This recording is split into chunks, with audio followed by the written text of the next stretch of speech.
No, there were 6 Backstreet Boys originally. I was I was the first Backstreet Boy. It's not that I got kicked out exactly.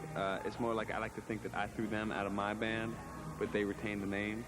Yeah, I basically established Backstreet Boys in '93 when I was a senior in high school, but I was split at the time between my commitment to the band, which wasn't really happening at the time, and then my commitment over at Wet n Wild Stunt Spectacular at Universal Studios, in which I portrayed the Merman.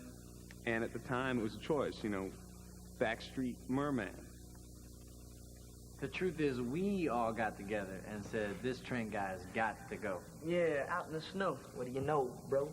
He's a double zero. Out the Dizzo. He's whack, yo. They couldn't deal with his dancing, all right? That much creativity, the mind cannot, it literally shuts down. His dancing sucked, and he totally threw everybody off.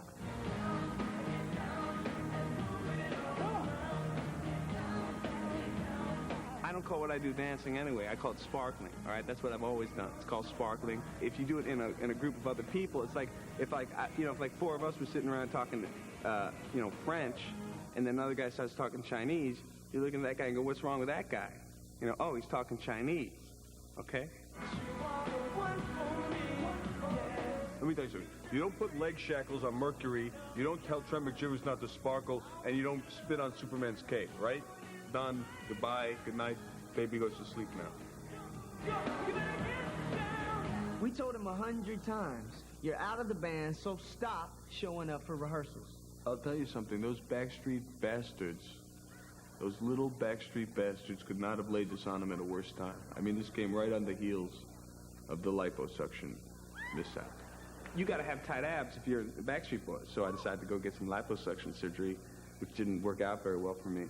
I ended up in the hospital for about 8 months, having my abdomen completely reconfigured, which really, I was very down at the time about that. But, of course, it was really a blessing, not even a blessing in disguise. It was more like a blessing out in the open. It was like a blessing that said, I'm not, wearing a disguise. Here it is, because that was how I met Paul, who became my new partner. He was recovering from his accident, and we both realized that we had a lot in common. And I saw myself in Trent. We talked about music, and we learned we had a lot of the same interests.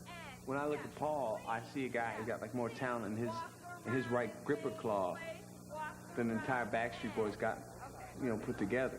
We call ourselves the Backstreet Boys. That's right, with Backstreet Boys with a Z, because we're a little closer to the street. From the street. That's right. That's right, when you're on the street, We don't care about spelling. Remember chest first? There you go. Their whole thing is all about judging, having tight abs. That's right. Wearing sharp clothes. That's right, right. Or, ooh, you got to have 2 hands.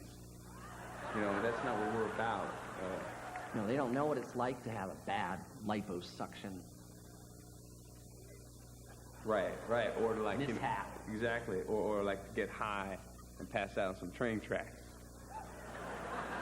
Move over, Backstreet Boys, with an S, because we're make room for the Backstreet Boys. Hey, man, hey. Watch it with the claw.